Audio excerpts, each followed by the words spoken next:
Welcome to episode 3 of the Mixed Results Podcast. I'm Unexpected Results MTG, aka Nick, and this is you. Well, this is not so treasonous, Ogre, the guest. But my name's Josh. So for those that don't know, nice to meet you. For those that do, you're the real ones. There we go. Josh, how old are you? Where from the United States are you? Or if you are in the United States? I am in the United States, unfortunately. Not because there's anything wrong with the States, but because I've done some international travel and loved it. Oh, So would like to go back. I'm 35, so old. And I'm currently chilling in Texas. very nice. You mentioned traveling. Where are some of the places you've traveled?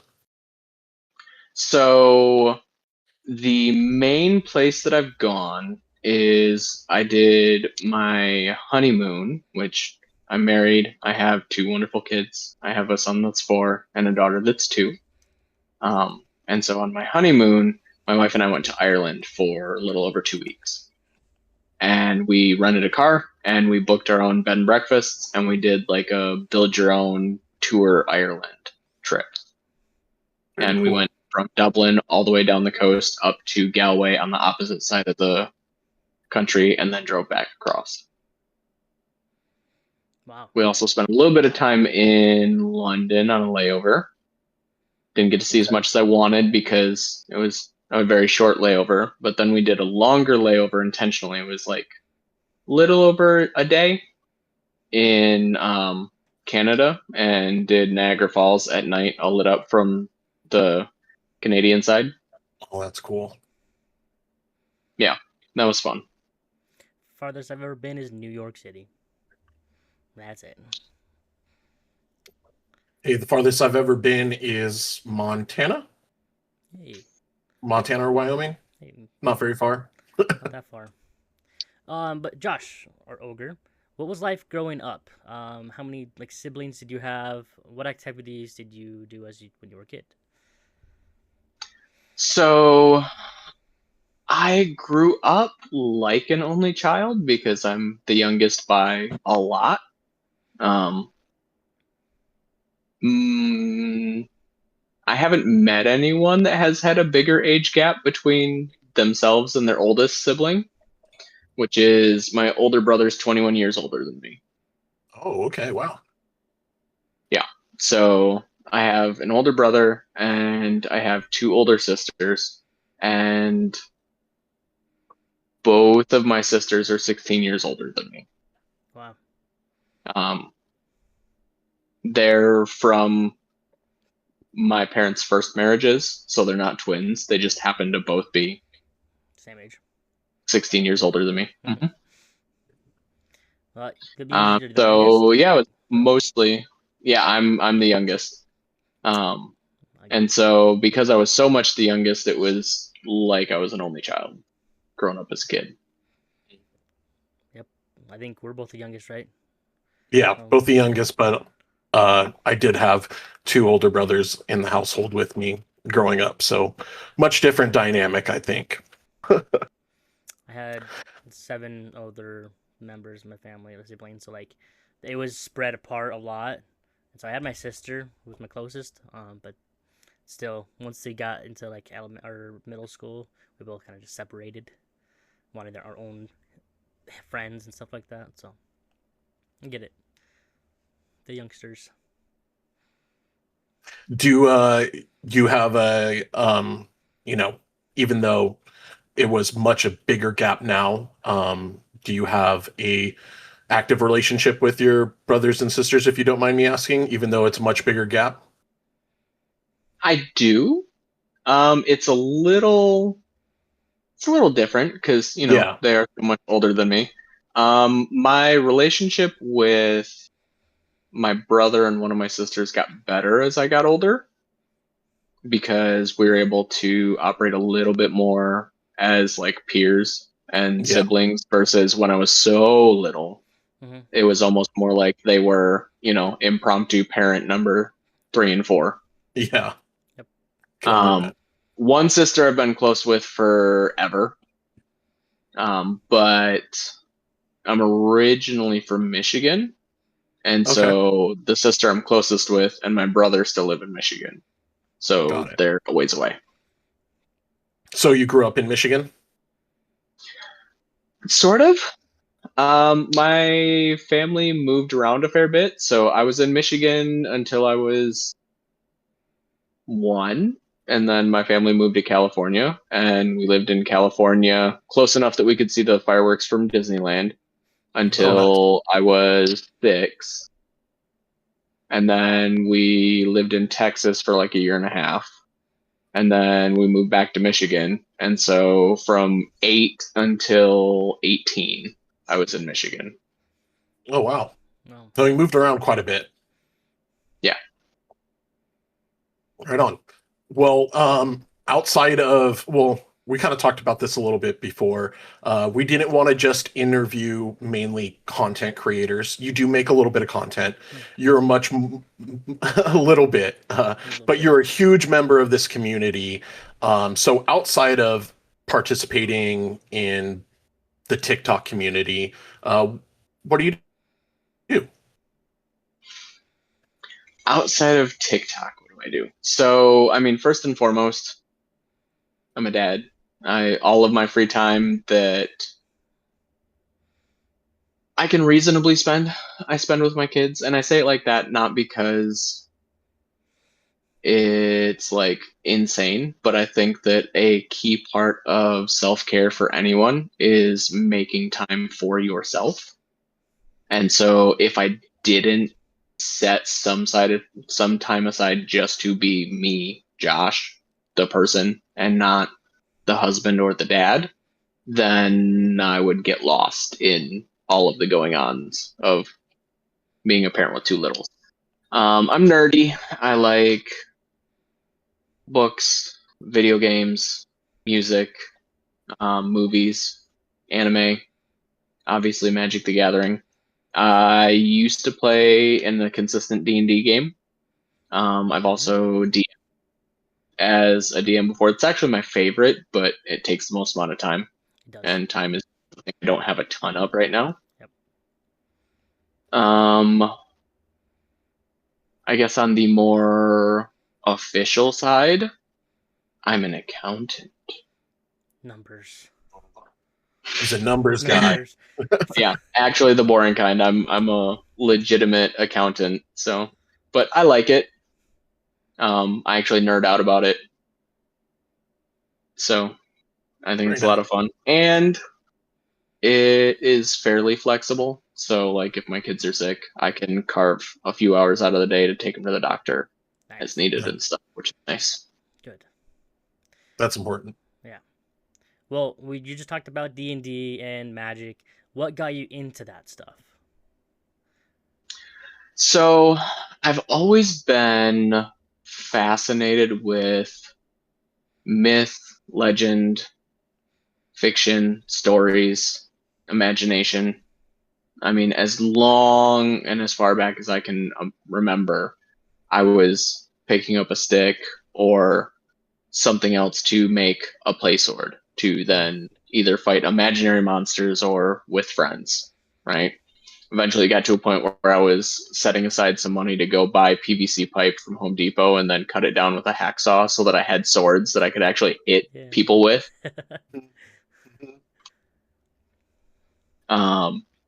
And because I kind of grew up as like a only child almost, in a way, those movies and video games and books sometimes were my companion. When my mom was busy at work and my dad was often doing whatever he was doing. And so that's kind of where it came from, was I realized that I could have these awesome experiences in my head or on a screen, and they filled me with wonder and excitement. I'm sure you really loved it when you As got into for D&D too. Yeah, so D&D is a lot of fun. That one, That one's pretty cool. I played it a very little bit when I was a teenager, but I didn't really get into it until my very two best friends were like, you know what, we don't need a huge group. The three of us could play D&D, just the three of us. And so we started just kind of figuring out 5e. And this was probably like 2015, 2016, somewhere around there. So 5e was fairly new. And we fell in love with it. It was a ton of fun, and I still have memories from what we did. Is I was a DM for one campaign essentially, and then my buddies were each DMs for their own separate campaigns, and so we could like rotate. And That's every cool. time two people were the players, and I still have memories of some of the things that like they pulled off, and they'll still like mention stuff from like the very first homebrew campaign that I came up with, and I'm like, man, that was rough. I'm glad you guys like it, but I felt like that was rough. What are some of your favorite uh, memories from those go ahead. campaigns? Oh goodness. Okay. So probably my favorite memory from the campaign where I was a DM. I was playing this like homebrew campaign, and the whole idea was there's a couple of adventurers who've been hired as guards for a merchant caravan going from a large central hub city out to a small like outlying outpost. And on the way there, they get besieged by this raiding party of gnolls that are planning on wiping them out because they've ambushed them while they're in a canyon. And there's canyon wall on either side, and there's a group of gnolls coming from in front, and there's a avalanche that they've set that has blocked them from retreating behind. The plan was that these gnolls were actually being commanded by the main bad guy of the campaign. Mm-hmm. And so the adventurers were supposed to be captured, and then there was going to be a whole like escape thing that they were going to have to get out of, and there's going to be some underlying hints of like, oh, maybe some of these people that you thought were friends aren't friends, maybe some people you thought were enemies aren't enemies. Well, one of my favorite things about D&D is I feel like within reason, everything should at least be possible to be attempted. There's certain things that are just straight impossible, but if it's remotely reasonable, I'm going to let you try, even if it's almost impossible to do. I've learned that from you. And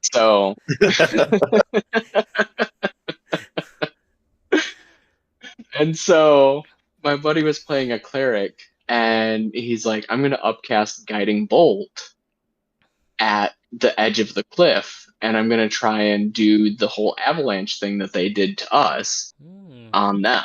I'm going to try and bring down a section of this cliff. Can I like make a quick glance with my bonus action to try and see if I see any like weak spot? And I was like, sure, make like a survival check, I guess. Well, he was a cleric. He was spec'd into wisdom, and he rolled really high. So he found a fault. It was probably 50 feet farther than the maximum range of his spell should have been able to hit. So I'm like, you're going to have to roll at disadvantage to even see if you can hit this thing. I can't guarantee that it's going to happen. Mm-hmm. So he rolls 2 nat 20s. Wow. Shows you. And he destroys the cliffside, and he crushes all of the gnolls, and they go up an entire level and continue on their way to the town. Even though they weren't supposed to be able to. And so I had to create like a camping spot for them to hang out in, because they weren't supposed to get there. They were supposed to get captured, and it was supposed to go a whole different way. And they're like, okay, well, after that nasty fight, we need a rest point. There's got to be rest points if this is a common traveling. Yeah, okay, you're right. So they get to the rest spot, and I'm like, okay, fine, we can end it here. And he's like, no, I want to, like, who else is here? Like, we want to chat with some people. And I'm like, sure, there's a family that's camped over here. They're trying to head to the hub town. Oh, I'm going to go tell them that they have to watch out for all the bad guys. So he goes over there and he starts chatting people up. And all of a sudden I have to come up with names for people on the spot that I had no plan for. And my friend was playing a cleric who like was almost an atheist. Okay. He was a dwarf that was almost always drunk, and he didn't really believe in the gods, and he thought that everything was a sham, and so he was more of a charlatan than he was a real cleric. Mm-hmm. And so the kid's interested in what he's doing. He's like, "Oh yeah, you know what? Look, you can do magic things here." And he gives him like a spare holy symbol. And he's like, "You just have to say these words and believe it in your heart, and something will happen." And he goes, "So, does something happen?" And so I roll a dice behind the screen, and I roll really high. And I'm like, yeah, the kid waggles it like you said, and he says a couple words, and the tree bursts into flames from a sacred flame cantrip that he manages to cast. And we're like, "Oh my gosh!" And so they still bring up the kid from the campsite that set a tree on fire. That's what's incredible about D&D is there's so many different directions it could go, even though you didn't plan for it. Well, those always make for the best parts too. Yeah. It's like the most memorable part of the campaign isn't the thing that you painstakingly spent hours over planning out and the party doing it to a T. It's them completely ruining your plans, you having to improv on the spot and creating like this like really funny and like critical plot point for the rest of the campaign. Yeah. Well, and they talk more about the kid that lit the tree on fire than crashing the canyon wall side down on the knolls. It's more about the kid. And my buddies, in a one-shot that we did, they made the quest giver that kid, like 15, 20 years in the future, as like a high cleric. He was the one giving us the quest now. That's cool. Yeah. It was a fun time. That's awesome. It's clear that you love D&D. Are you a video game lover as well? Do you play many video games? If so, what's your favorite video game? Or give me a list of some games. I don't play video games very much lately because my kids kind of run the TVs, and also I don't have a ton of time. But ironically, probably my favorite video games of all time are games that I absolutely trash talked when I heard about them. And I completely just absolutely was like, "You're stupid. I don't know why you would play this. This is dumb. This is a cash grab. You guys are idiots. No one in their right mind would ever like this. And the fact that you want me to play this means that you don't know me at all." So that was my original opinion of Dark Souls. Okay. And all of the FromSoft games. I was like, I think it is absurd that you're saying that the selling point of this game is it's so hard that it's almost unbeatable. Yes. This is you're trying to tell me that dying to the intro 100 times is fun. Mm-hmm. You're wrong. This is dumb. And so it was one of those where I tried it and I hated it and I put it down and I didn't play it again for a long time. And then I picked it back up, tried it, got a little bit further, got annoyed again, put it down. I did that with Dark Souls 1, and then ironically finished Dark Souls 1, loved it.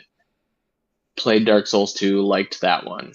Tried Bloodborne, said, "Nope, this one's different. This one's the worst. I hate it."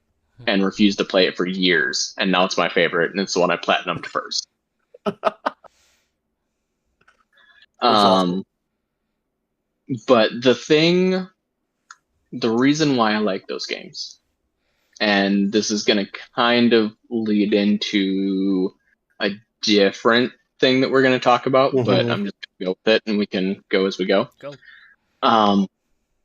The thing about Dark Souls that I really like, and something that you can actually see if you decide that you're one of those nerds that likes to watch breakdown analysis videos of video game theory, video games themselves, and mental health and Dark Souls and the effect it has on that, is that Dark Souls is brutally, unbearably hard at times. However, it is always fair.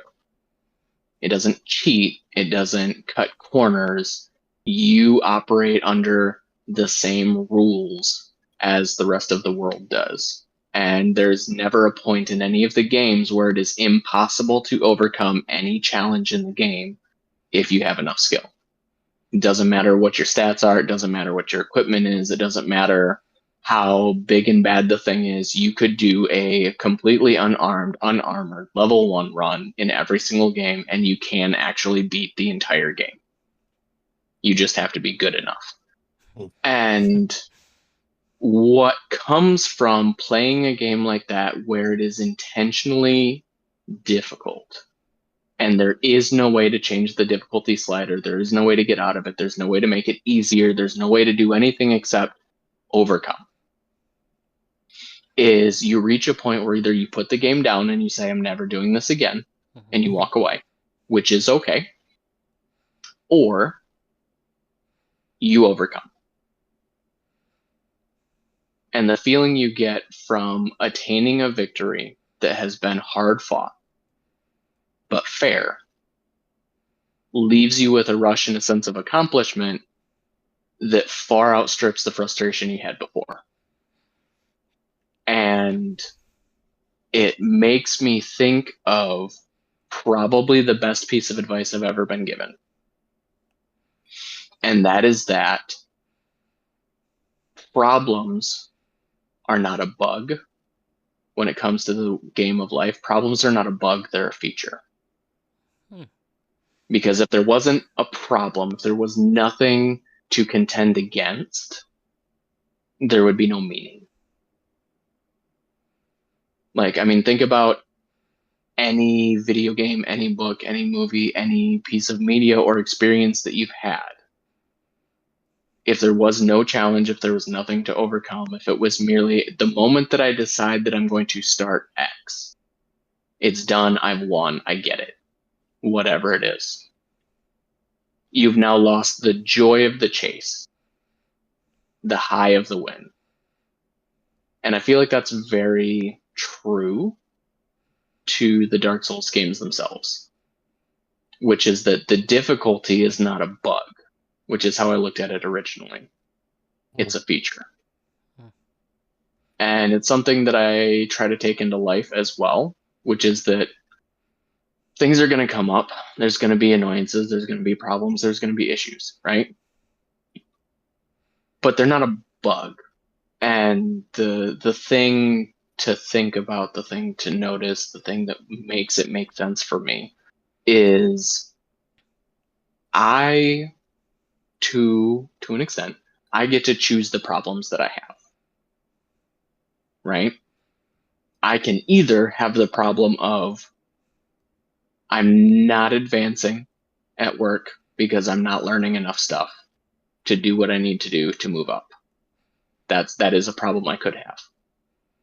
Or the problem could be I am more tired in the morning because I stay up after work to study so that I can advance. And I am seeing myself advance because I am choosing to do something to overcome one problem. And it just results in a different problem that I have. But it's my choice.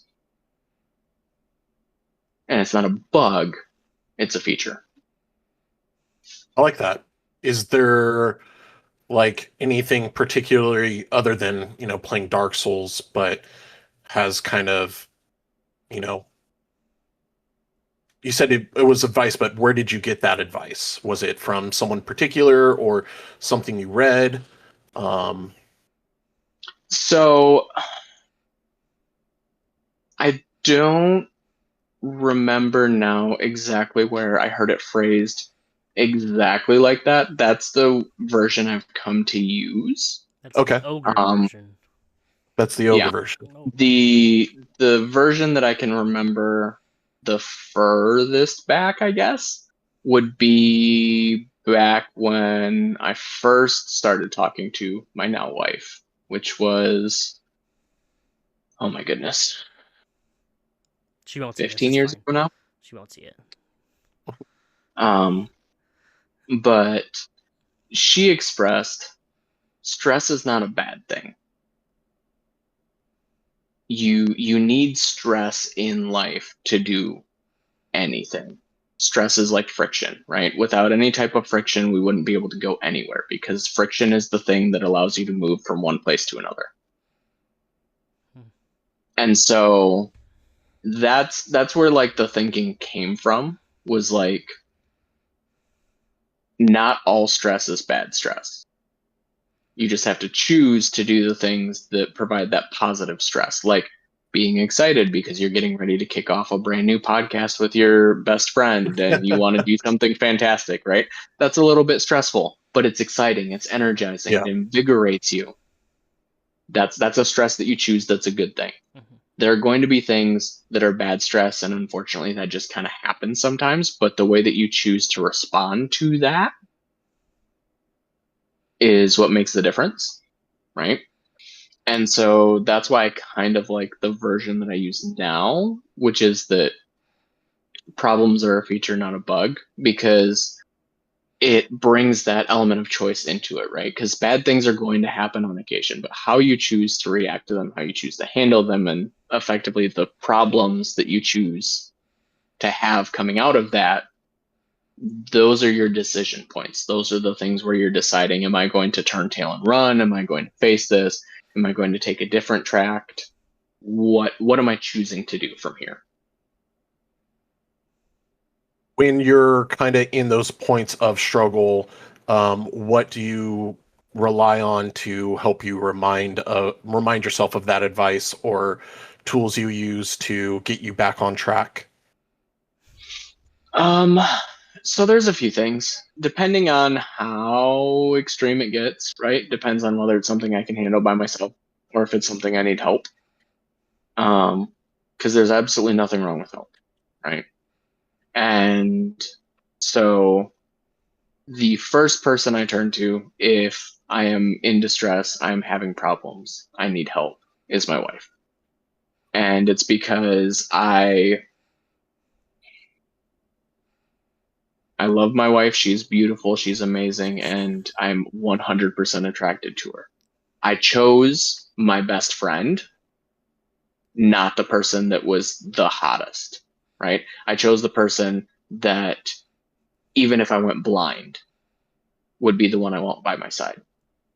And so because I made that choice, and the bonus is that she's a smoke show, but because I chose my best friend to be my wife, now when times get tough, when things get hard, I have someone right there that I can reach out to.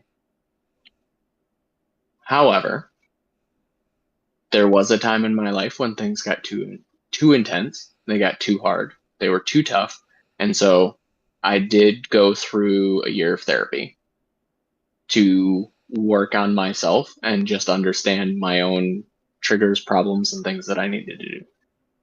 And well, at the time, I felt like it was something that I needed to hide because it's weakness and, big, strong man, raw, no weakness. However, I think that it's very important to demystify it and recognize that, like, it is a very good thing. And I actually saw on TikTok a video that was talking about the people who are in therapy to try and resolve their trauma are not the ones that actually need therapy the most. Therapy to try and be better than the people who cause them to be in therapy. Because they're choosing to try and be better than the ones that put them there. And Yeah, I can empathize with that statement.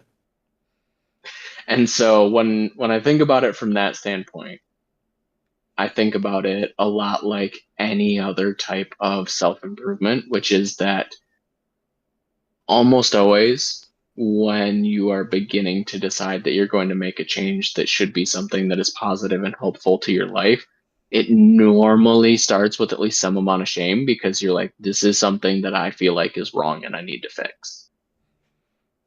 And it's not until you really accept that there's strength in realizing that there are things that you need to fix to be better, to do better, that you can kind of accept yourself. That's So that's very true and very. I appreciate you saying that. yeah. Well, I'm working on a different me. So I've been Every going through it for a little while now. Yep. we are very happy to have you in our lives. You're a great person in our comment sections, in our DMs, in our lives. You've always been a beacon of support and sometimes a little aggravation, but that's just always in fun, and I always appreciate it. So I'm very thankful to have a deeper uh, insight into your mentality. Yeah, me too as well, dude. You've been such incredible help to me and my. Forget the TikTok, but you being there and just all the lives and being there to support me and help me grow, I cannot repay. I appreciate you so much, and I'm so happy you're here and we get to talk to you about and learn more about you. Well, I'm glad that you guys feel that way because my whole intention was never to be anybody or anything on TikTok ever. I just happened to fall into a group of people that were also interested in Magic the Gathering. And then I became friends with some of them. And as I did, it was like, you know what? I have no need, no interest, no desire for followers, fame, clout, any of it. But I like getting excited. And so I'm really okay with like being the hype man for my friends and getting them excited. And so almost, not all, but almost every piece of content that I put out on TikTok is something that somebody else has either been like, "Hey, you should really do that because it would be cool," or it's me trying to hype somebody up because I'm really not in it for me. And you've done that at least for me a lot. You've hyped me up when I've felt saddened, I guess, or not excited or stoked about a video or something that I'm doing, but you've been there to hype me up, and I appreciate it. Speaking of one of the videos that you were encouraged to post and Yes, put out, yes. something that the two of us encouraged you to do, which extremely brave of you and also very amazing. Those of you who don't know, Ogre on the betterment of improving himself has been on an incredible weight loss journey. Let's see those Uh, guns. Let's see them. They're not but very big. They're actually getting smaller. but that's the point. So leading up to this, huge weight loss in huge life improvement, what are some of the life choices that led you to your weight loss? Yeah. What were some of the things that Um, you changed to let you shed those layers like the onion you are, Ogre? well, I guess the first thing I'm gonna go back a little bit further, just because it was kind of like a on the outside it was seemingly an overnight decision that resulted in like super radical change, but that wasn't really the case. Um, the majority of my weight loss started in August. It's been from August to now.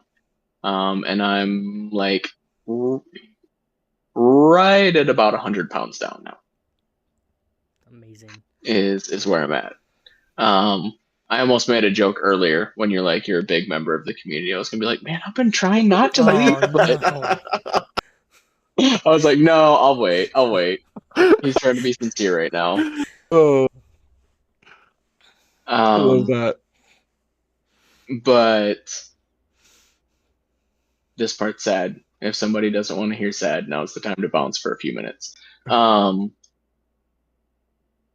I lost my dad really young, and about 3 years ago now, I was trying to keep my son out of the road, and I fell and I broke my leg in 4 places and dislocated my ankle. I had to have 4 separate surgeries and about 18 months of rehab. Across that, there was at least 6 months of it where I couldn't even put weight on my foot. I ballooned up because I couldn't do anything. Mm-hmm. And then when I finally got to the point where I was able to start putting weight on it, I was so heavy that one of the times I had surgery was because just the weight of me moving around ripped the hardware out of the bone. Oh. And so they had to go in and replace it. Oh. So yeah, I lost my dad at 12. My kids are now 4 and 2. I didn't want them to be in that situation. Mm-hmm. I also have sleep apnea. It's what I lost my dad to. And so I was like, I need to do better, be better, and make some changes. So I started with going and seeing my GP and then getting into a consult with a dietitian and then ultimately getting a consult with a bariatric surgeon. Ultimately, I decided that I was going to go ahead and make the decision to get bariatric surgery and get a gastric bypass because I needed to change things more radically than just how I was dieting because I'd done that. And I'd lost probably the same 25, 30 pounds 4 or 5 times, right? Lost it, gained it back, lost it, gained it back. And so ultimately I was like, you know what? I have to make a change. And so I did. So yeah, I was 355 at the initial consult for the bariatric surgeon. In February, I was at 360, which is where that photo from the comparison is. And then today, I'm right at about 260, depending on the time of day I weigh myself. Congratulations. Thank you. What I did to lose the weight was I radically cut out almost all sugar in my diet. I don't do sugared sodas. I don't do ice cream. I don't do candy. For the most part, I try to avoid breads, pastas, and I focus more on protein and also dramatically smaller portions. Like my kids eat more calories in a day than I do. I think that was one of the first things that you mentioned to me was just using smaller plates. It's like you can't fit as much on there. Yeah. So this is my common food container. This is 4 ounces. I will put what I want in this and then that's it. And then I will eat it slowly. And although it looks like it won't be much, typically by the end, I've had enough. Do you still normally have like the 3 meals a day, or has been like one in the morning ish, one late in the afternoon, dinner time? Actual physical food, I typically only eat 2 meals a day. I either do like eggs or I'll typically do like eggs and like a protein or something if I'm going to do a breakfast, or I might have some type of protein for lunch, but then other dinner's almost always real, and then the rest of it is a like protein shake most of the time because I'm trying to get a minimum of like 90 grams of protein. Mm-hmm. Do you need to go? Just up aside, you can. Take your second. Take as long as you need. Yeah, I know. When I was talking to Ogre a lot about his weight loss, I knew that he mentioned the smaller plate portions and the whole sugar drinks, like the amount of sugar that you consume in drinks alone is pretty eye-opening. But carbs, cutting out carbs, and them being empty calories, as much as filling and delicious they are, they really aren't doing a whole lot for you unless you're like an Olympic athlete running a whole lot of miles and you need those carbs. But it's a very difficult thing for a lot of people. But limiting yourself to those, I think, is a change we all can look at. I've been trying to do better myself, but it is still hard. But it works. I mean, he's been doing an amazing job with it and been losing a lot of weight. He had to go take care of his kid for a second, so pardon the interruption, but Yep.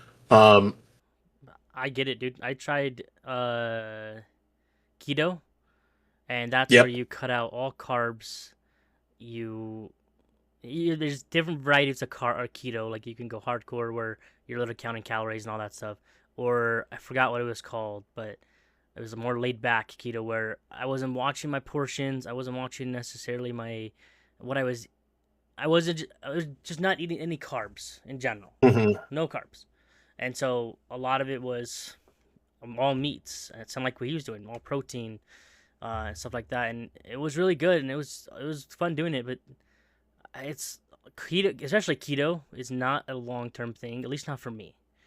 yeah, Um, I love my pasta. That's my favorite thing, and so trying to ask mhm, me to cut out all of it forever, it's rough. And keto is even more worse because you got to stay in ketosis, and if yeah. you eat pasta, you're gonna fall out of it, and then it takes a longer for you to get back into it. It's just a chaotic thing. So I've tried weight loss things like keto, and it did work, but it's not like a lifelong thing. Eventually, you gotta. For me, I had to stop. That's why I need Yeah. to figure out different varieties and stuff like that. I ran a diet in my early 20s called the caveman diet. And it was basically I could eat whatever I want, however much I want, but it can't be processed. It has to be whole. I can't, oils, I wasn't allowed to use like a lot of cooking oils. Like I had to use like full fat stuff. Like if I was going to use, an oil to cook something in, I had to use an animal fat of some kind or butter or something that, real butter, not this processed stuff. But that's hard because it's just not easy to find things that don't go through a whole lot of processing in our grocery stores. It's also a little more expensive too. So Mm. what? Depending. Yeah. Depending. The biggest thing, yeah, we're good for now. There were two things that I noticed after I made all of my changes. One was that my portion sizes before were hugely out of control, and that I actually didn't need nearly as much food as I thought I did. The second thing that I found is that I was extremely dehydrated. I was not consuming anywhere near as much water, actual just straight water, as I needed to. And now I find that if I'm on top of my water game and I'm drinking I typically do 120-ish ounces of water a day. I'm not nearly as hungry because I'm constantly drinking water because I'm trying to get all the water in. It fills you up. And also, if you eat a little bit and then you make yourself wait for like 15, 20 minutes, you'll be Mhm. astounded at how much that little bit you ate actually goes. Yeah. I eat way too And fast. that was my problem. Yeah. Now I eat way too fast. I'm like, I'm still hungry. More food. It's like, well, hey, that was because I was on a time crunch, not because I was starving. You're right. Well, Josh, with your weight loss adventure, and you're still going for it, what's the best advice that you would offer to somebody who is trying to lose weight? I would say, I guess it would be two pieces of advice. On the straight, you want to lose weight, what is the thing to lose weight? That is literally a game of math. It is calories in versus calories burned. There's a bunch of different places that you can go to find what your body's maintenance calories are for your height, sex, and weight. If you are eating under those maintenance calories, you will lose weight because your body has to make up that expenditure of calories somewhere. If you're doing nothing, it may be fat. It could also be that you lose some muscle tone, which is why exercising while you're dieting is good, because then your body goes, oh, I'm using those muscles. I can't use them for food. But from just the weight loss side of it, calories in versus calories out, unfortunately, is the ultimate thing. Like, there have been people who have been like, hey, I'm going to do just Doritos and Mountain Dew, but in a calorie deficit, and they still lose weight because that's the game. But the piece that I would take with that, and the thing that I'm at a point now where I have to remind myself as well, because my weight loss has dramatically slowed down and it makes me very upset, is that no one day is going to make or break your weight loss journey. So be kind to yourself, right? If you go over on calories one day, that doesn't mean that everything is lost. You are horrible, you're a failure, and you should go hide in a hole because you'll never ever do it. It just means that one day you went over. If one day was over and 6 days were under, you still had a week of under, right? And so don't spite your own journey just because you failed once. Just try to do better the next day, because that's the thing, is it's all math, it's all a law of averages. And so my weight loss was going at like, oh gosh, in the beginning it was like 10 pounds a week. Yeah. And now it's like a pound and a half every 2 to 3 weeks. So it feels miserably slow, and it makes me feel like I've ruined everything and I failed and it will never be right. And I'm going to go back up and I'm going to be 777 pounds. And then I go, no, you're being dramatic. You're still in a calorie deficit. You're still doing what you're supposed to be doing. Your body has just started to get used to less calories. Yeah. So if you are consistent with the math, it'll happen. And you just have to be kind to yourself along the way. Because something that I've realized about me, I'm not even going to say this is something most people do, even though in my head I think maybe. Me, I will say things to myself in my own head that I would never say to anyone else, because how dare I be so hateful? Mm-hmm. Yep. Yeah. So I have to check that. Okay. And go, I would never say this to anyone else. Do you give that How inner dare I voice a say it? little sound effect? Oh, I absolutely do. In my head, whenever I'm talking to myself, it sounds like John McClane in the air ducts from Die Hard 1. What are you doing, John? Could have stopped him. Then you'd have been dead too. What are you doing, Josh? Well, I got mad. Obviously, it was the wrong thing to do. I should be better next time. Oh. Well, at least you have fun with monologue. it. Yeah, I mean. Yeah.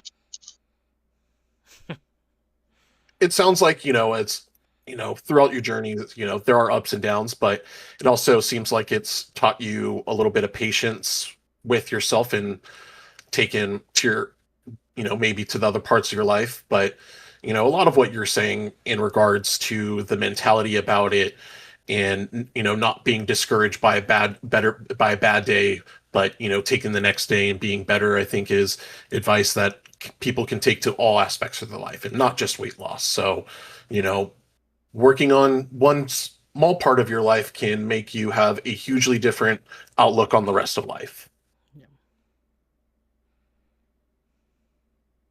Yeah, I would agree. Well, Um, oh, go ahead. no, go, you go. Uh, other than losing the weight loss, how has it positively impacted your life? One, I have more energy. It's way easier to play with my kids now because I can move easier. Also, I like the way I look more than I did before. That's why we told you to Um, post those pictures, you big hunk. See, but Slightly the thing smaller hunk. before those, yeah, before those pictures, I couldn't see the change. I still saw the first guy in the mirror, Yep. Mhm. and I still do sometimes. Yeah. The biggest change and the moment where can see it a little bit more is because I'm an accountant and I have to go into the office. I have to dress up for work, and a 2X dress shirt looks dramatically different than a 4X big dress shirt. Mhm. Yep. And my shirt no longer looks like it's getting ready to catapult the buttons in front of my stomach when I sit down. Mhm. And so it's the little things like that it's like, okay, there is progress here. I'm getting there. I also have a couple really good buddies at work, and one of them is my hype man at work. I'm like, dude, you're killing it. Look like you've lost a person already. And so, yeah. And so it feels good. The biggest noticeable change is that before I had difficulties going up and down the stairs because of the hardware in my ankle. And I have a house with a second floor, which was difficult. Now I can go up and down the stairs just like I could before I got hurt. Nice. Better because I'm at less weight.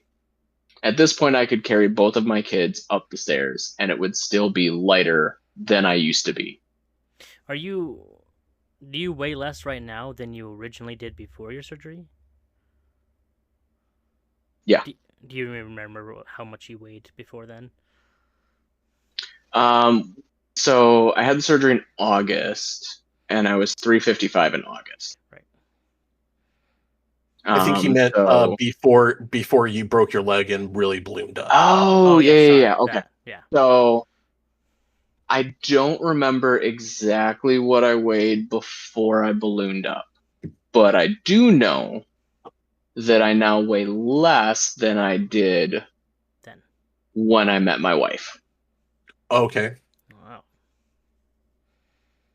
Not by a ton, but I was like 270, and now I'm like Okay. 260. Good job, man. Good job.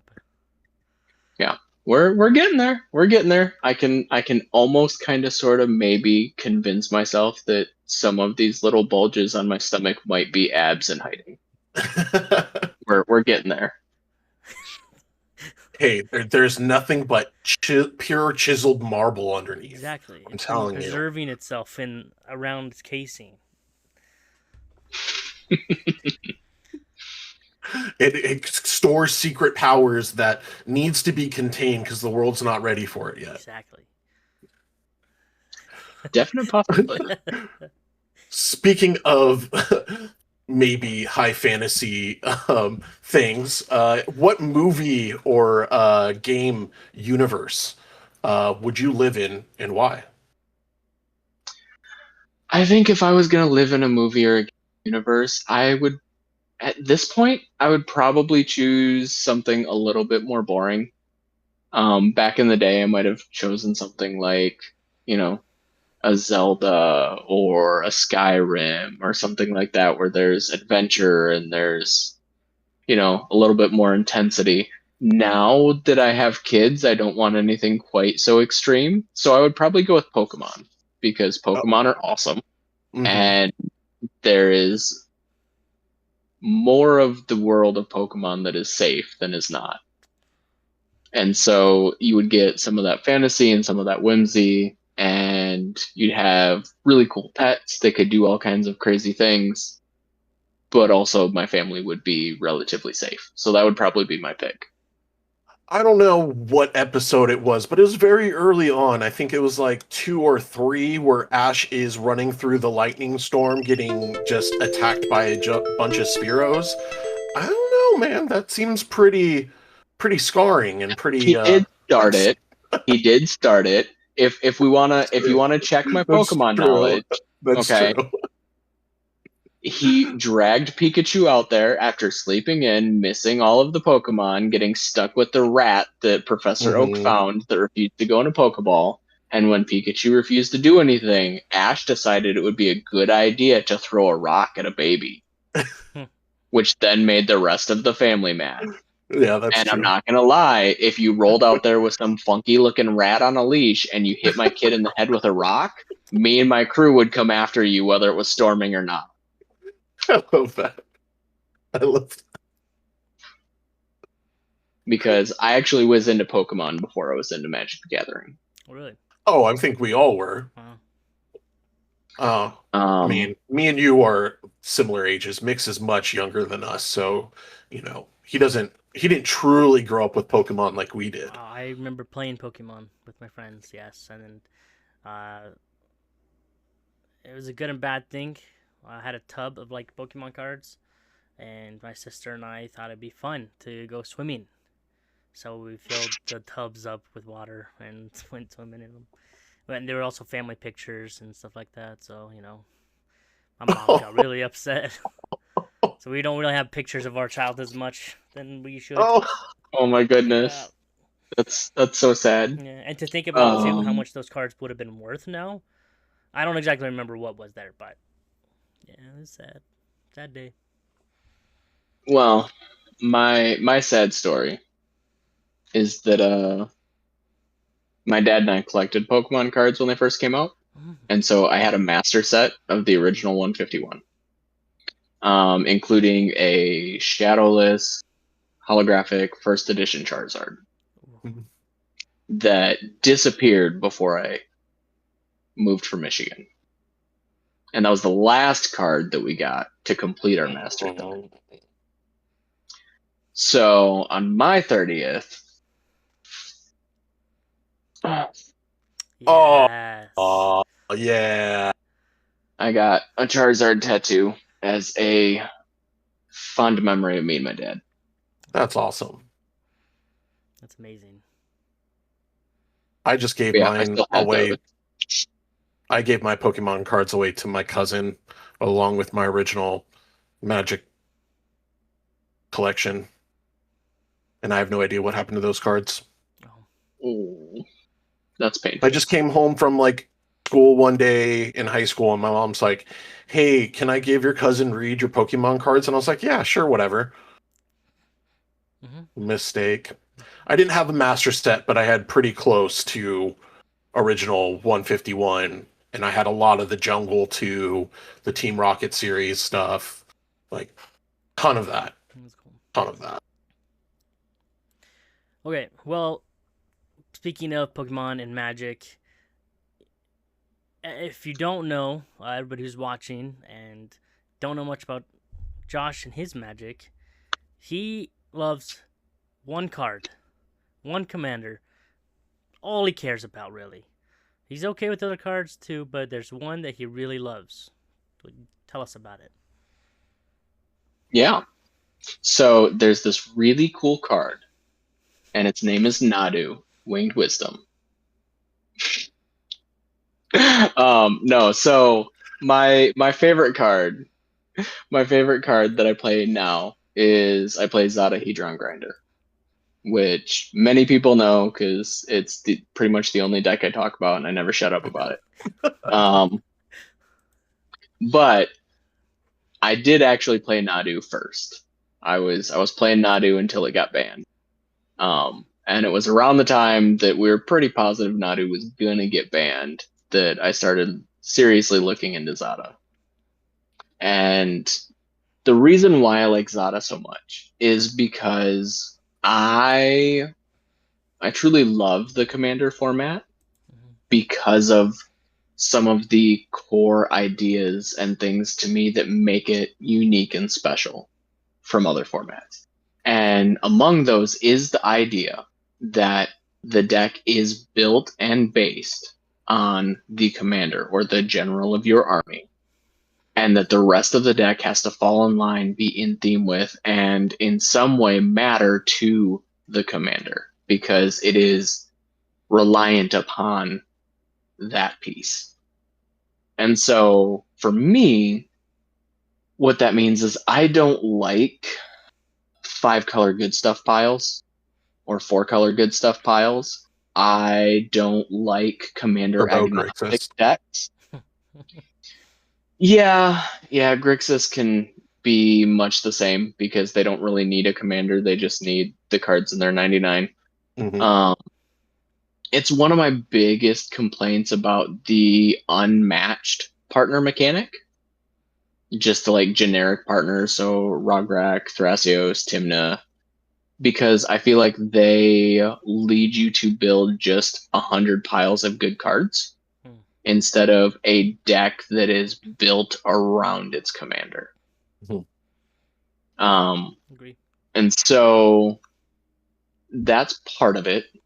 The other part is that I guess, I don't know if you would want to say that I'm contrarian or if I'm hipster or what have you, but I really am not a huge fan of playing meta decks. I don't want to play the best decks in the format, the established. Like, I recognize that Blue Farm is a phenomenally powerful deck and probably the most consistent pile of cards in the format right now.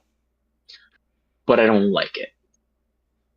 I feel like it's just a pile of good cards, which is one of my issues. And also, I don't like the idea of sitting down and playing against 3 other Blue Farms. Mhm. I prefer to play a deck where the cards in the deck are unique and potentially different from anything my opponents are playing because they are pieces that work with my commander or that my commander can break. Correct.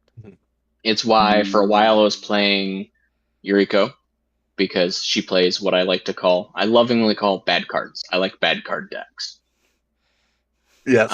It's Universal it's Automaton. Hope a Gear Per. yeah. Yep. Ornithopter.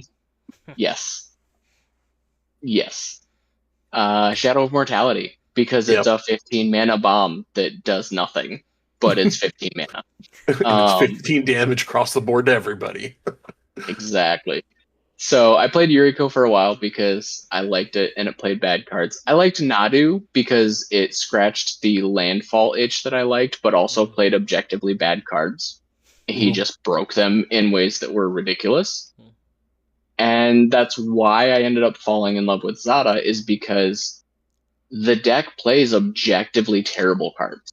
Like, anybody that was in any of the lives that I was in when people were cracking packs of Lorwyn, people were freaking out about the big money cards, and I'm over there like, oh my god, it's a reckless ransacking!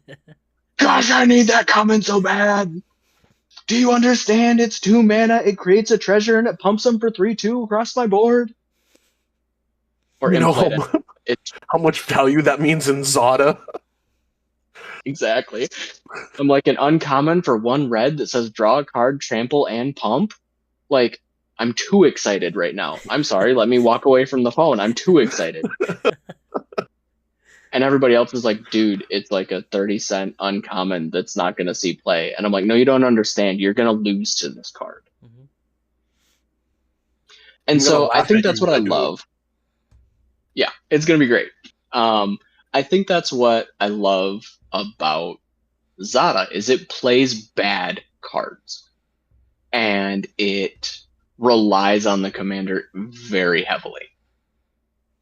And then the last thing about Zada that I love is when I was learning Magic, I was learning Commander at the same time. And the person who was teaching me how to play was more concerned with winning Mm. than they were with teaching. Yeah. And so I got blown out by blue a lot. And I was also playing a deck that was not beginner friendly at all.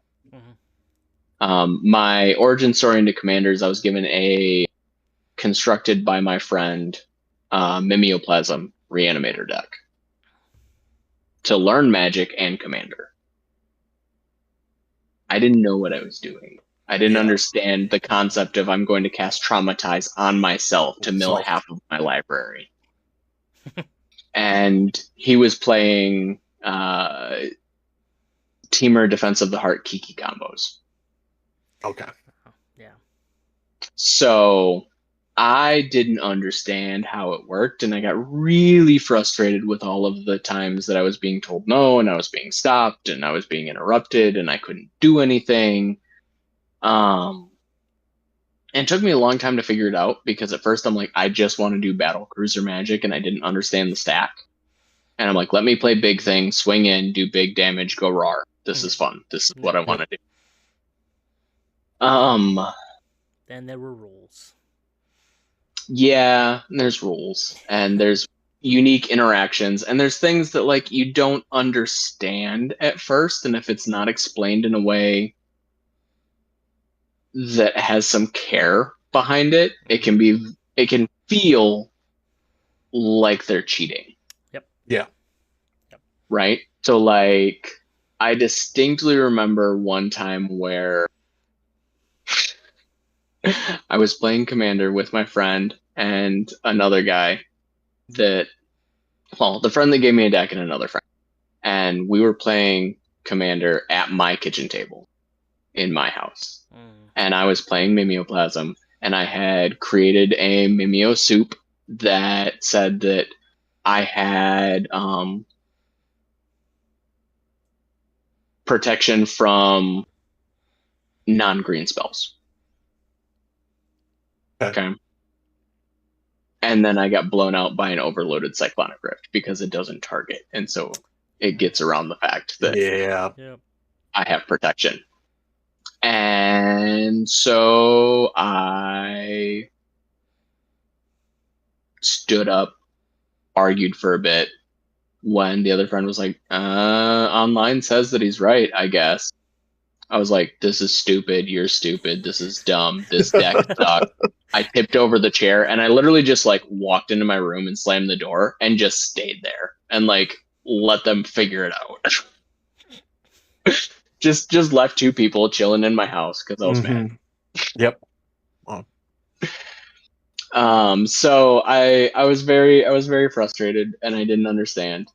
Now I've gotten to the point where I really do understand the stack and how the stack works. And the stack is this thing that's very confusing and complex, but it's also the thing that makes Magic one of the greatest card games ever. Because it allows for complexity and intricacy that you can't get in other games because of the way that you can do things on the stack. And that's what I love about Zada. Zada abuses the stack like a redheaded stepchild. But or like a chaotic goblin. Fantastic. Yes, like a chaotic goblin or one of the many that I create. Because Zada loves to wipe her own board. She just replenishes them as she wipes them. And the thing that's great about it is Zada doesn't care about your counter spell, because by the time you get a chance to cast a counter spell, there's like 7 copies of this effect on the stack, and your one counter spell doesn't do anything. Yeah. Oh darn! I draw 1 less card, and now you don't have a Force of Will in your hand. Gee willikers, Batman, you got me. Yeah, you were talking the other night. The only 2 real blue counter spells that you have any worry about is Flesh of Storm and like Mindbreak Trap. Yep. Well, and the thing about those is, unfortunately for my opponents, unless I'm like truly out of mana when those get cast, I can just play another something for 1 mana on top of your counter spell and draw another 17 cards. Yep. And probably get myself a counter to your counter. Yeah. I mean, so I love Zada. She's underrepresented, disrespected, Magic Addict is wrong, and he needs to build a Zada deck. That's what 2026 You know, had me. it's so funny that I love that this huge drama about Zada has come up in this community because I've never had an opinion like that about Zada before. I knew Zada was a problem, and I knew when people played it, it was a problem, but it wasn't like this disgusting, like, get this out of here deck. It was like, no, that's a really cool thing that it does. Mhm. It's disgusting when it does its thing, but it's not too bad. Like you said, I'd rather play against that than someone who's running 98 good cards in their blue farm deck. Yep. Yeah. Well, speaking of Zada and the community and the drama, but excluding the drama, what's a moment where the community support genuinely surprised you? And on top of that, I believe you have something to show us. I do, so I'll let you know when I'm ready for that. So I would say the first time community support really surprised me, and this may sound silly, but it was the first time I won a giveaway. And it was one of those where I just was watching various MTG creators in the space who were doing videos, and then there was this one who was like, "Hey, I'm doing a giveaway. I want to do a spin on it. Send me a deck list and mark things that you need in the deck list. And if you win, I'll make you a booster pack of cards for your deck." As someone who some people think it's insane and only cares about one deck, this was the perfect giveaway. Because if I'm lucky, a regular booster pack of cards may have a card in it that I want for my deck. Yep. This was 15 cards for my deck. And I was like, this is great. I'm going to send in my Zada list. Zada runs a bunch of like 10, 15, 20, 30-cent cantrips. Even if I only get 15 30-cent cantrips, that is 15 cards I didn't have for the deck that I want. Mm-hmm. This is awesome. Mm-hmm. This giveaway was by One Lame Frog. I almost never say his name right because I think he is awesome, and I don't like calling him lame. But his TikTok handle is One Lame Frog. He picked me. I won. And then he reaches out and he goes, "Okay, so here's some options. You're getting 15 cards. For the big card, do you want a mana vault or would you like a deflecting swat?" And I'm like, hold the phone. What are we talking about? I was expecting cantrips, sir. And he's like, "Yeah, no, it was going to be a big giveaway. I didn't want to say that in the video because I wanted people to like enter because they thought the idea was cool, not because they wanted money." And so I ended up with some really awesome pieces for my deck. I felt incredibly gifted and that it was very generous. And it made me excited. And it was after that that I started making a couple videos about the Zada deck because I was excited. I did a mail opening video where I copied his setup. Just his stuff is all in red. Mhm. Mine was in blue. Yep. Just as like a nod because I'm like, I happen to have this same little toolbox. I'm gonna go borrow it from my kid. And so it was really surprising, and it was fun, and it was exciting.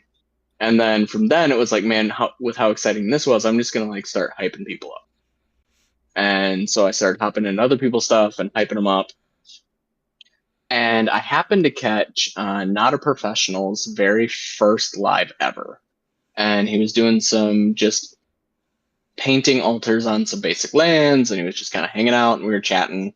And he's like, "Okay, got this basic done. What should I do next?" And I was like, "Oh, well, you could do like, a dual land. That'd be kind of fun because you're just making your own like altars." And as he got towards the end, I'm like, "Oh, you should serialize it. You should make it a 1 of 1. It'll be your first ever serialized card that you made. So when you're famous, this will be like the grail." And so he liked that idea and he chuckled and he did it. And then he tried to give it to me and I'm like, you can't give me that. Like, I know that I give you ideas, but it's okay. Please keep it. I was just here to hang out. And so then we continued to chat. And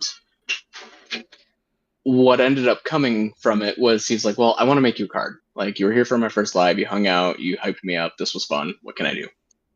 And I was like, well, something that's actually really kind of funny is I don't have my own copy of not Treasonous Ogre, the card Treasonous Ogre, which is what the name that I picked comes from, right? Mhm.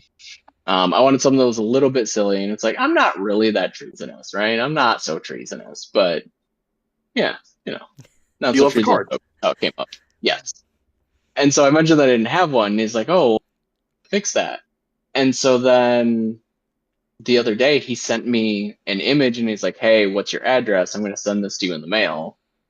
And so I gave that to Mix to be able to pull up.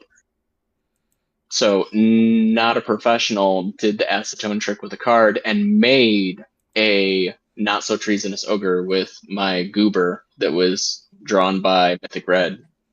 And so when it comes, that's going in my Zada deck. That's going to be my treasonous ogre in the deck that I actually play. And I think it's awesome. I think he did a fantastic job. I got his okay to preview it, and I can't wait for it to get in the mail so I can sleeve it up. That's so cool. It's awesome. Hey, Uh, yeah. I kind of want to build a whole deck where I get somebody, a member from the community to do one card, and they can do a proxy of their own choosing, but it can't be like the straight up card. You have to do something to it and make it yours. Mm-hmm. That way, I know when I play it, it's like I play treasonous ogre, and it's like you said, the one that you know not a professional made you, and it's that connection to that person. So And Yeah. giveaways too. Me and I know other people have felt the same way about. There's something special about winning a giveaway and just coming home, seeing the package there, knowing what it, even though you know what it is, and sometimes you don't even know what it is. It could be a pack or something. It's just such a cool, an amazing feeling, and especially winning too. It helped me get into this community a lot, and part of the reason why I do all my giveaways is because I want people to feel the same way as I did. So I can definitely understand how you feel. Yeah. Yeah. Well, and one of the things that I think has surprised me, and in my view is also community support, is the number of much larger creators on here that have reached out and been like, hey, I want to do this thing with you, or I want you to be a part of this thing that I'm doing. Like Magic Addict reaching out and being like, hey, I'm making a Zada video. Can you be on my Zada video? And I was hyped enough about it that I gave him 3 different vocal tracks along with some video, and he layered all of it in there. Or like being invited to be on the podcast. And I'm gonna call my own self out here. You guys sent me like the ask, hey, will you be on our podcast? And my response back was, guys, I think this is a really well thought out and written request. I think you guys will be successful with whoever you decide to send this to. Really, no notes, guys. I think this is good. I think you guys will do a good job. I look forward to whoever you get. And you guys were like, no, dingus, quit snorting hedron. We're asking you. yeah, we're asking you to be a guest, buddy. We're not asking you, is this okay to send to people? That's what We you want guys. to talk to you. You guys don't know how much like Ogre has been there for us. He has been hyping us up a lot, and so yeah, us asking him, he thought it was a joke or thought it was okay. That's a good script. It was Yeah, I was just just trying to be helpful. Yeah. It's It was oh, just we were another talking about you guys starting conversation. a podcast. Yep. Yeah. We're just sitting here bouncing ideas off each other like usual, and being Well, friendly. we But also created nope. a whole chat too, where it was the brand new, like the first message in the chat, and you're like, oh, that's a good job. Yeah. Yeah. I was like, no, guys, this looks good. Yeah, I mean that's the thing though, is like I said previously, I'm really just kind of here to hype others up. It's not about any fame, fortune, or clout for me. It's about seeing everybody else succeed. Like the hardest I've worked on any content I've released on here is when I was pushing to try and get Zach's author account over 1,000 followers so that he Mhm. could link his book to TikTok. Because I'm like, you already did the work, you already wrote the book, you should be able to link your thing on TikTok.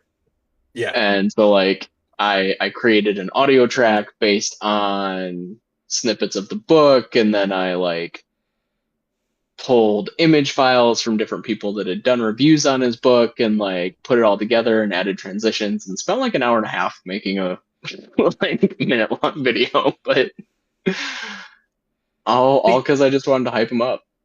But that's the whole thing is, that's why we want to talk to these certain people, is because it's not the number that we are wanting to interview, it's the person we want to interview and get to know better. And I think that effort alone shows why we have you here tonight and hanging out with us, because you deserve it for all the support that you show everybody, and going above and beyond just showing support. Like that is, I can't remember the last time I spent an hour and a half on my own video.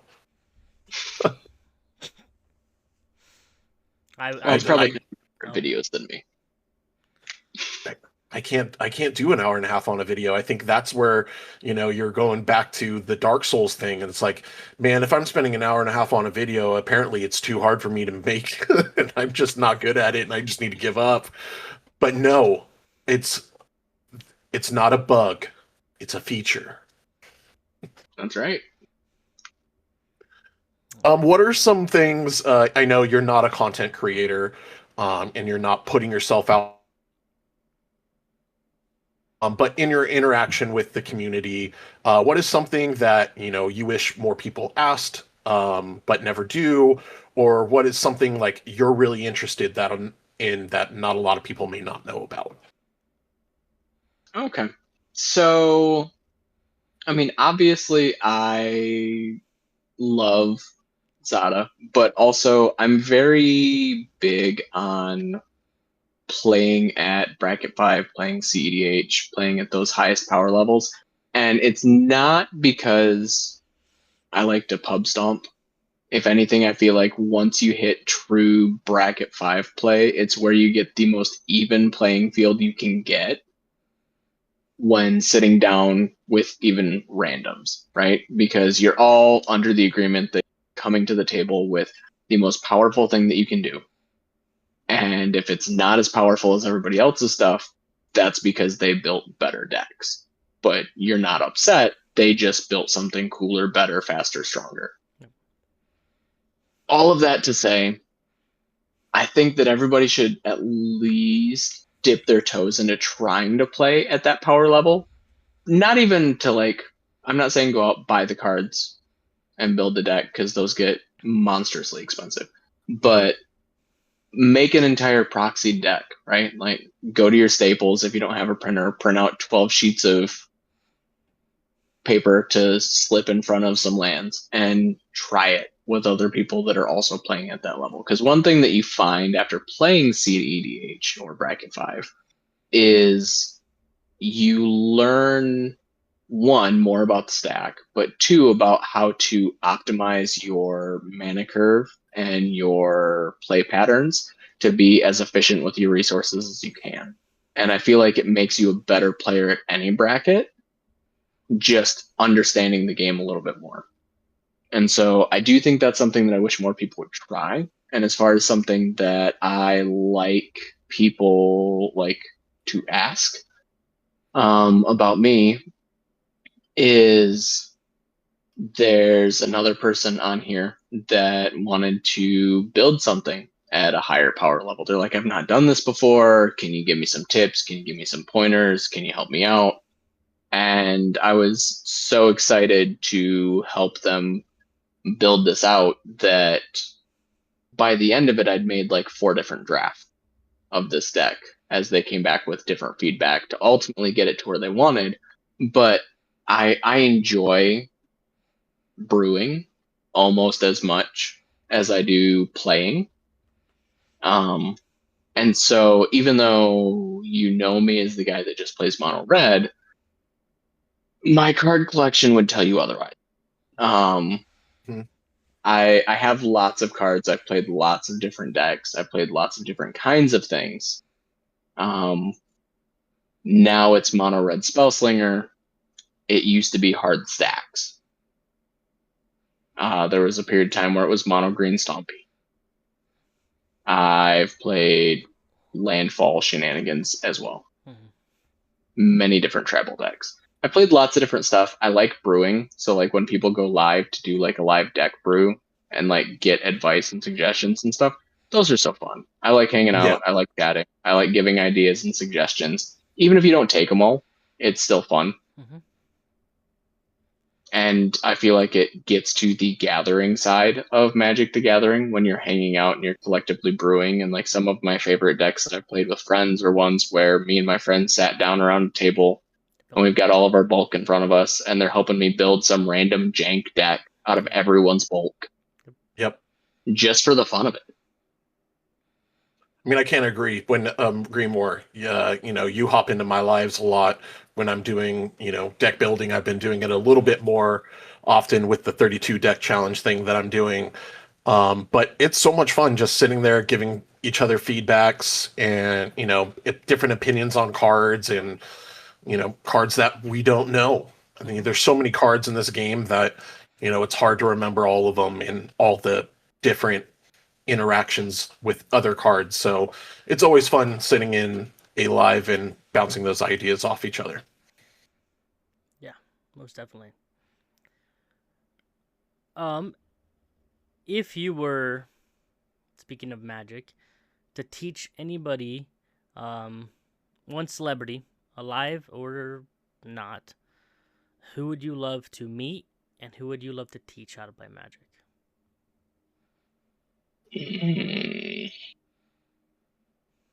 Um, It doesn't have to be famous necessarily. Sorry, it could be anybody. yeah, no, you're good. I would say that celebrity I would like to meet and potentially sit down and play a game of Magic with that already knows how to play, because that's who came to mind, is I'd love to get a game with Post Malone.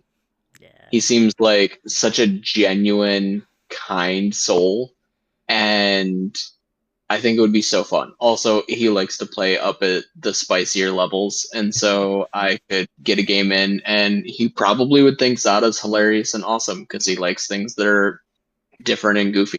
Mhm. Um, if I was meeting someone to teach them and play that's a celebrity, alive or not, I think that a game of kitchen table jank Magic made out of pure bulk with Robin Williams would be amazing, Oh, because so you many could, voices. the whole thing is, it's yeah, there'd be voices, there would be laughing, we would laugh until we cried. It would be just nonstop hilarity, and you're playing jank, so like you're doing dumb stuff for the sake of doing dumb stuff because it's fun. Yep. And also jank is easier to teach than Yeah. playing at much higher level. So I think that would be an amazing time.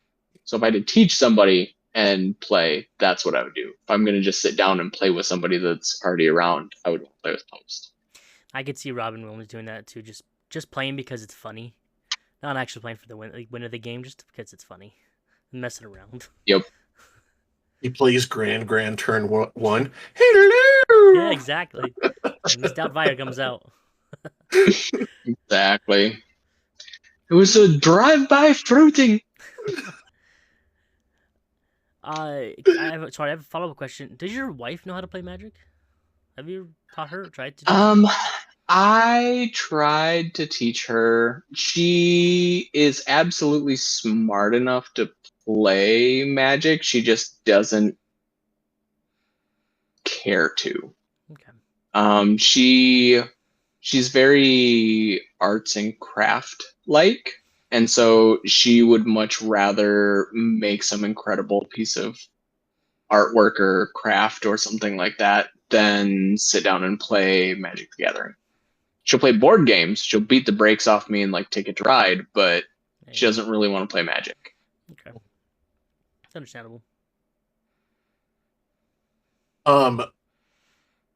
Sure, your wife has made a huge impact on your life. I mean, you've known her for 15 years, you said. But what or who has been the biggest inspiration in your life?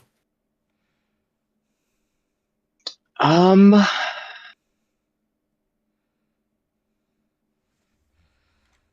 my answer is kind of,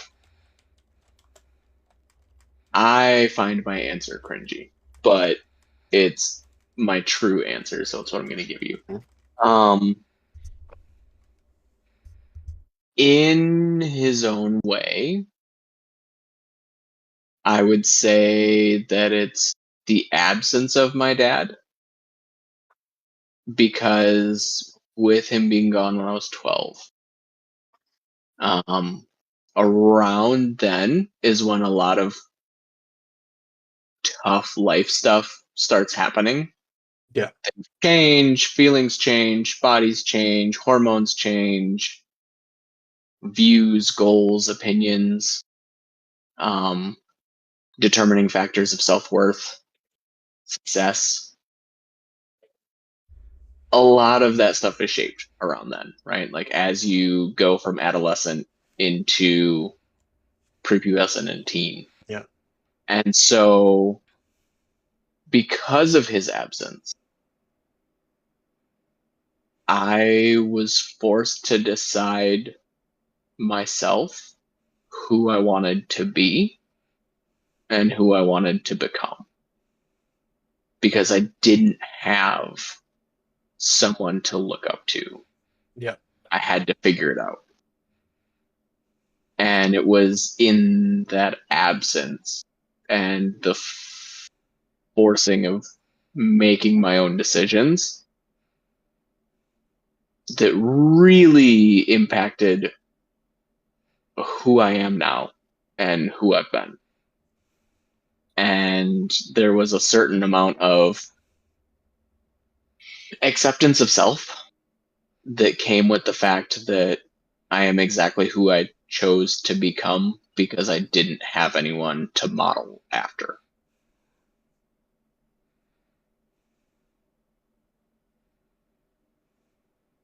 Thank you for sharing that. um, that's that's remarkable. It's wasn't easy, but for you to be the person you are today, um, you know, without having that huge, um, you know, part of your life for a good majority of it there to help shape you into the person you are. Um, it says a lot about you as a person, a lot of good things that you're able to overcome and be a great person and a good friend. Thanks. I try. I have chosen Yep. to be who I am. It's that's very beautiful and very powerful. Thank you. Yeah. Last question that we have for you. What is the weirdest compliment that you've ever gotten that you can think of? Oh, good. This one will be fun. This one will be fun at least. Yeah. So, um, part of growing up and deciding who I wanted to be was the acceptance of the fact that I like to be silly and I like to be weird and I like to be other people's hype man. Mm-hmm. And I'm comfortable with who I am, which can be fantastic, but it also led to some complacency as far as the weight loss for a while, right? Mhm. So after I started dating my wife, I was working at Freebirds and I was working in the kitchen. One of the guys that I worked with in the kitchen was this extremely flamboyant and very expressive gay man. We became best friends because I could be just as silly as he could, and I had no qualms and no concerns about him because I'm like, I'm in a relationship, and if you're as cool of a person as I think you are, it wouldn't matter Yeah. if you were amongst the dating pool that I wanted to be a part of, right? And so I was totally fine with being very goofy and very silly and very flamboyant along with him. At one point, he looks at me and he goes, God, I love you, Josh. I really wish that you were a gay man so go out to like drag parties because I have a friend that you would be perfect for, and we could be like the three queens. It would be awesome. You would be amazing. You already know how to sing. You know all of the right songs. We could rock out. It would be great. We would be fierce. And I just kind of looked at him and I'm like, "Aw, sweetie, I love you too. Thank you so much." And then went back to what I was doing. But that's probably the weirdest compliment I've gotten, but it made me laugh really hard. Uh, I can relate with that story very much. I used to work at a pizza place, and I would do opening shifts with my manager, who was this very tall, a little bit larger Filipino guy who was very gay as well, very flamboyant and out there. Um, and at the beginning, he was just tiptoeing around. I was this big bearded white guy, and he one morning asked, he's like, "Is it okay if we listen to Backstreet Boys?" And I was like, "Yeah, of course it is."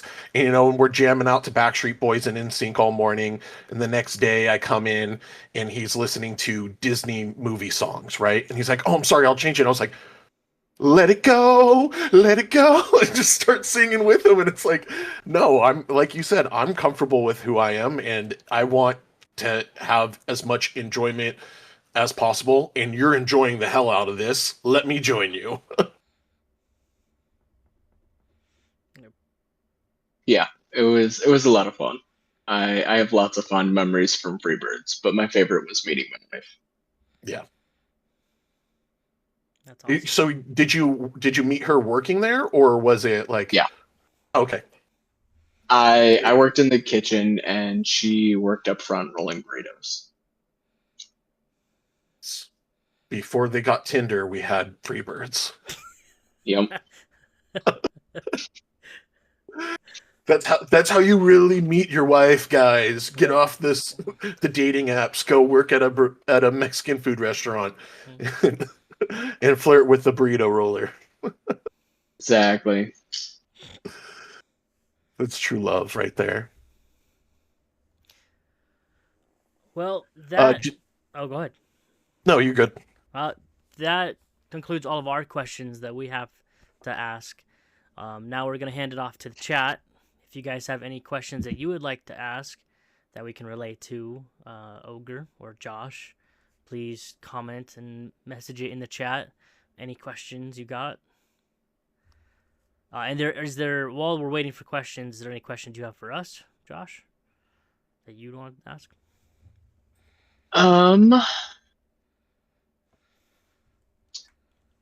What is something that if you knew you couldn't fail, you would do?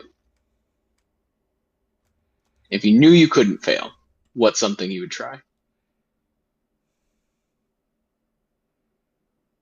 Knew it couldn't fail? Mm-hmm. Not that it may not be hard, but like if you knew that if you started something, you could succeed.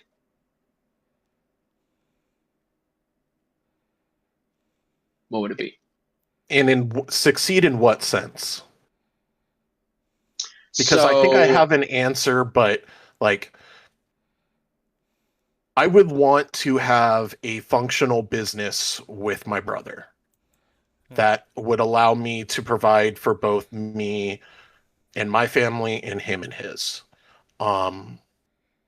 Me and my brother's relationship is something that I value like more than I realize at times. And if I knew I could go in and work with him, I knew whatever the day threw at us, we would be successful at. But he is very much he needs to be sure. Like he's already got a full-time salary job, and he's got, stability for his family, and it's the risk that he's not willing to take to put his family at a disadvantage. Where I don't have a family, I am just myself, and regardless, I'm very much more of a little bit of a risk taker than he is. Um, but that I would love to do something together with him. Very cool. Yeah, so I think that works. I I think that that's awesome and a beautiful sentiment. You're not asking for advice, but I think you probably could come up with something that's closer to a less committed side hustle or almost like a hobby that eventually generates income that you could start with as something of a point of togetherness with your brother that would be less scary than potentially leaving his career, because I get that. Yeah. We Um, used to sell Nashville hot chicken sandwiches.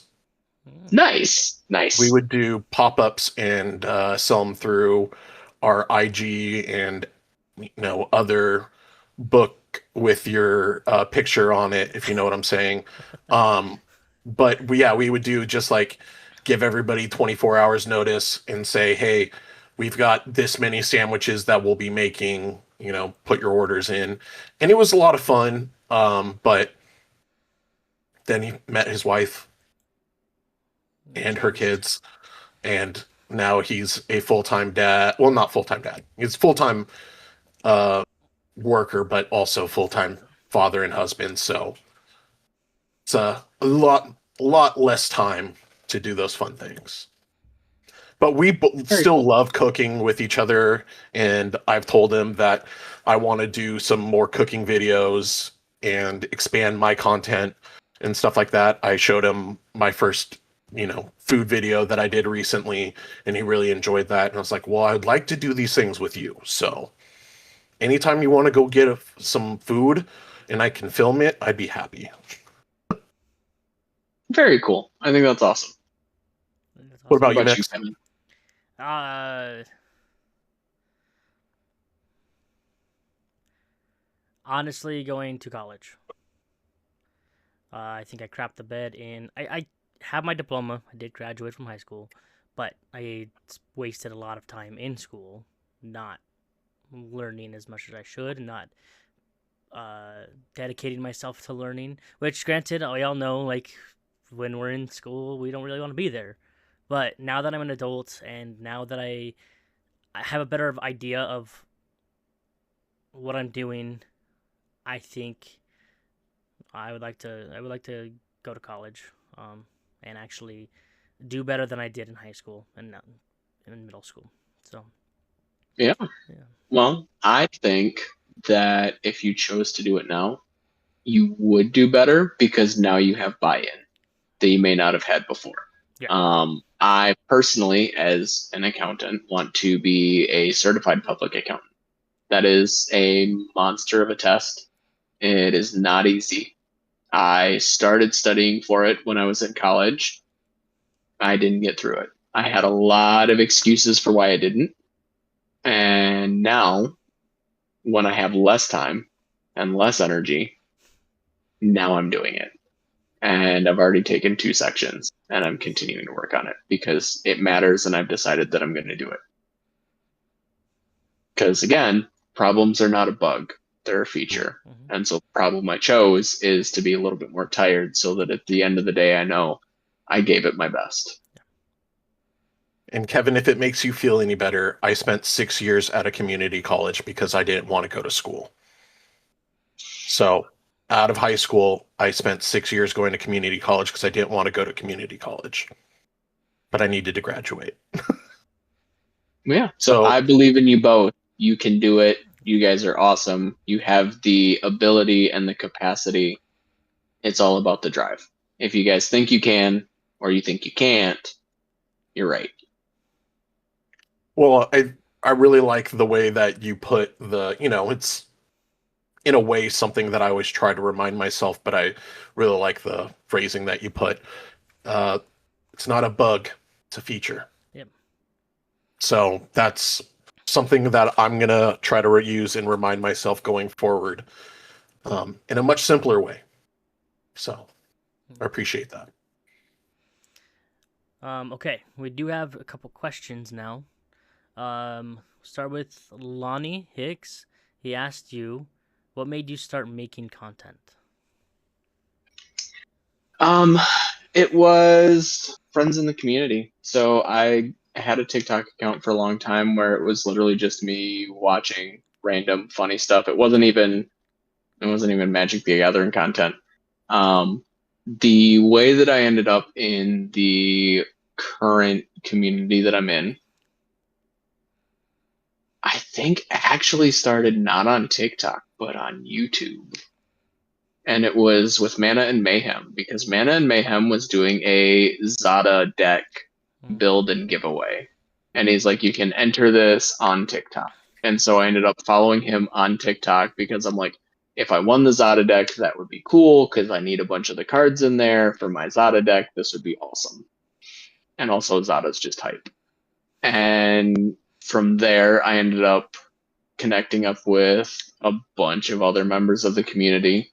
And I think the first person to say, hey, do it was Nuke MTG. Because I was like, dude, you do these deck techs. They're really cool. I like your stuff. You have some really sweet builds.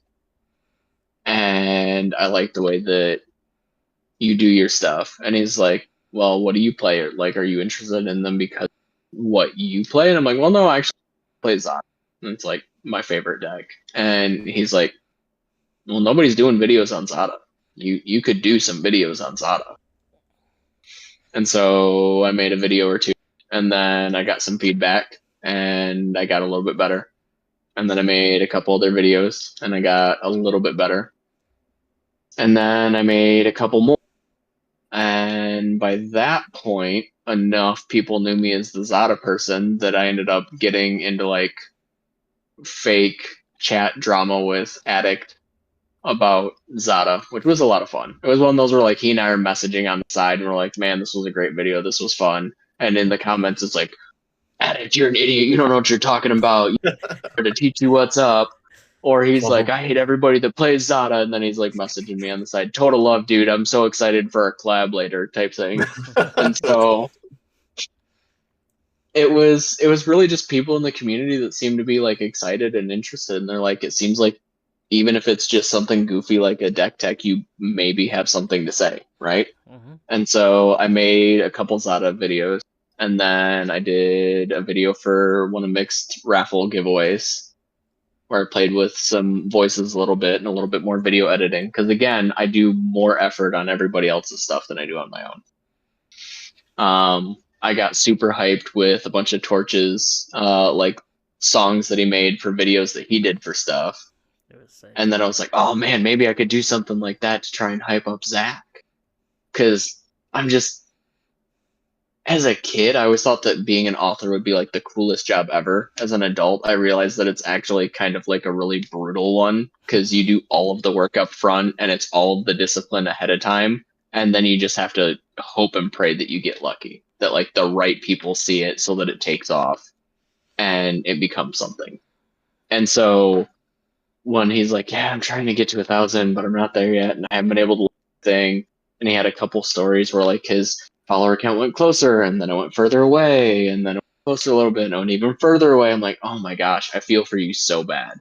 And so like I didn't even really know Zach super well, but I just started like hyping him on a ton of stuff. And at one point it got to where we were joking, sort of. We were chatting in I believe it was Mixed Live, but it was Nick and I talking about his first book, Wraithburn, which if you guys haven't read Wraithburn, you need to pick up Wraithburn and read it. Yes. And we were talking about, Wraithburn seems super hype and very exciting. And you're like, I have all of the Wheel of Time, but I'm not reading them. I'm reading Wraithburn instead. And I was like, well, that's proof right there that Wraithburn is more engaging than the Wheel of Time. I agree. And it just kind of spiraled from there. But at one point it was like, well, I keep messaging him and I'm like, man, I hope you get closer. I hope you get closer. And finally it was like, okay, I may not have the reach to do much, but what I can do, I could do. Mm-hmm. And so I decided to just go ahead and do something instead of nothing. Dude. I'm not going to say that I'm the reason why he's at 1,000 followers now. I don't think that's the case, but he's there now, and I'm very happy for him. I mean, that's kind of how me and you got closer with the whole butter and brisket story. So,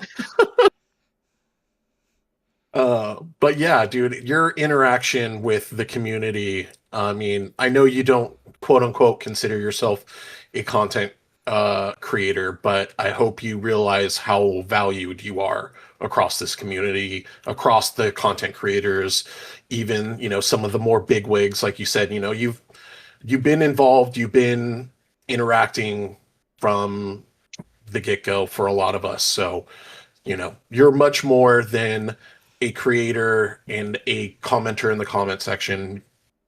Uh, Grateful to have you on the podcast. So grateful. Yeah. Thanks, guys. I like to see my friends win. So that's the goal. That's the effort. There's one more question from the chat from West Coast. Are you working on any projects? Am I working on any projects? I am not currently working on anything content-wise. I'm working on the other half of the CPA exam. Yeah. As I was mentioning just a minute ago, that takes up a ton of my time. Short version is I studied for 165 hours for the last section. There's 4 sections. So that's where a lot of my spare time. I did endeavor to make a bracket 3 deck, but before I've even played it, I disliked it and I've taken it apart. So I need to make something different, but it's probably going to have red in it. Probably. I think I have a deck for you that kinda is in line of what you built, but a little bit different and more of a fun way, in my opinion. Okay. What well, about Tulane? I have seen Tulane played. It's cool. It's bouncy. But